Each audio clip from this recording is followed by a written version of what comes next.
सायं ढलती रोशनी में शांत बहती रेवती नदी दिखती है।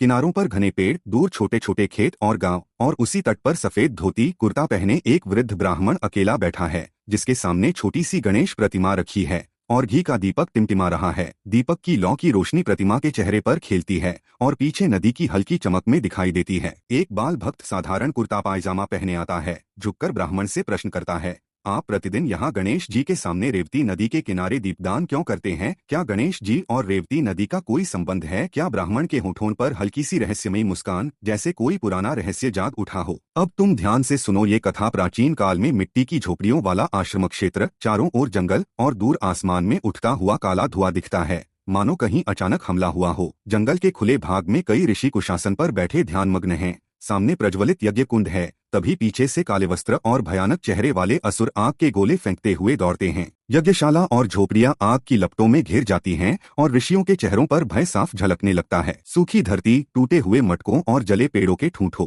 दूर कुछ ऋषि और लोग थकेहारे प्यासे से खड़े हैं। हवा में धूल और हल्का धुआं तैर रहा है। फिर सभी ऋषि मिलकर हिमालय की ओर निकल जाते हैं। बर्फ से ढके हिमालय के जहां संकरे रास्तों पर कतार में ऋषिमुनि और देवता दंड और कमंडल लिए, थके लेकिन दृढ़ संकल्प के साथ धीरे धीरे ऊपर की ओर चढ़ रहे हैं। फिर कैलाश या गुफा जैसे दिव्य प्रांगण का आंतरिक दृश्य उभरता है। बीच में ऊंचे आसन पर भगवान शिव और माता पार्वती विराजमान हैं। चारों ओर हल्की नीली और सुनहरी आभा। सामने झुके हुए ऋषि और देवता प्रार्थना कर रहे हैं। तब भगवान शिव कहते हैं कि समस्या विघ्नों से जुड़ी है, तो इसका समाधान भगवान गणेश जी ही करेंगे। तब सभी मिलकर भगवान गणेश की शरण में जाते हैं और सभी की प्रार्थना से भगवान गणेश अपने मूसक वाहन पर प्रकट होते हैं। फिर गणेश जी उन सभी की समस्या सुन युद्ध करने जाते हैं। लाल नारंगी आसमान के नीचे फैली रणभूमि, एक ओर असुरों की भीड़, दूसरी ओर शस्त्र धारण किए खड़े गणेश। असुरों की ओर से आग के गोले, धुआं और चीख पुकार। गणेश जी परशु, त्रिशूल और अपने दंत को हथियार की तरह चलाते हुए असुरों को परास्त करते हैं। मिट्टी उछलती है, चिंगारियां उड़ती हैं। युद्ध शांत होने पर भी गणेश जी खड़े दिखते हैं। चारों ओर लपटों का असर है। हवा में गर्मी से जन्मी गर्म हवाओं से उनके माथे पर पसीने की बूंदें हैं और सांसें भारी लगती हैं।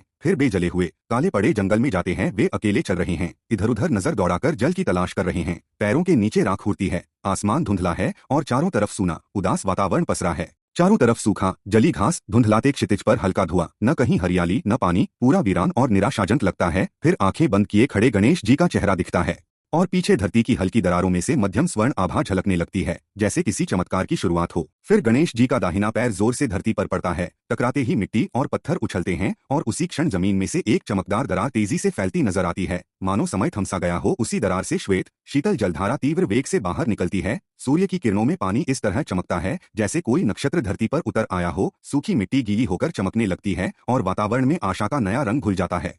इसके बाद गणेश जी घुटनों के बल बैठकर दोनों हथेलियों में जल भरकर पीते हैं। उनके चेहरे पर राहत और शीतलता की लहर दौड़ती है। पीछे बहती रेवती की धारा की लहरों में हल्की दिव्य चमक है और पवित्रता महसूस होता है। चलो आज सामवेर क्षेत्र में पहुंचते हैं। ऊंचाई से दिखता है पत्थर की सीढ़ियों से घिरा रेवती कुंड, जिसमें श्रद्धालु स्नान कर रहे हैं। कुछ फूल और दीप चढ़ा रहे हैं। किनारों पर बैठे पुजारी, आसपास छोटे छोटे मंदिर और गांव का जीवंत परिवेश। फिर बाल भक्त कहता है कि अब पता चला कि रेवती नदी की उत्पत्ति गणेश जी की कृपा से हुई है। ब्राह्मण और भक्त मिलकर नदी तट पर रखी गणेश प्रतिमा के सामने आरती करते हैं।